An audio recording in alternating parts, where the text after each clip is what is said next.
The problem is to find the intercepts of the function y equals the square root of 25 minus the quantity x minus 4 squared. Recall that the y-intercept occurs when x equals 0 because the graph crosses the y-axis there. Substitute x equals 0 into the function to find the y-intercept value. Calculate the expression inside the square root by subtracting 16 from 25. Simplify the square root of 9 to find the y value. The square root of 9 equals 3, giving the y-intercept coordinate. Therefore, the y-intercept is at the point a, 3.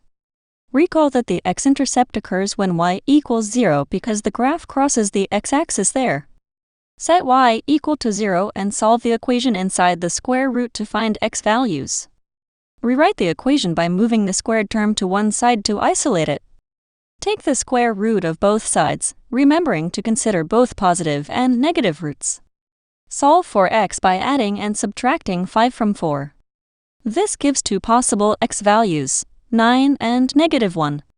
Thus, the x-intercepts are at the points 9, and -1, The intercepts of the function are the points 2, 3, 9, and -1, First, the calculator graph traces the upper half of the circle. At x equals 0, the graph reaches a height of 3, giving the y-intercept. Next, the graph meets the x-axis when the squared distance from 4 is 25. Those two crossings occur at -1 and 9. The intercepts are 0, 3, 9, 0, and -1, 0.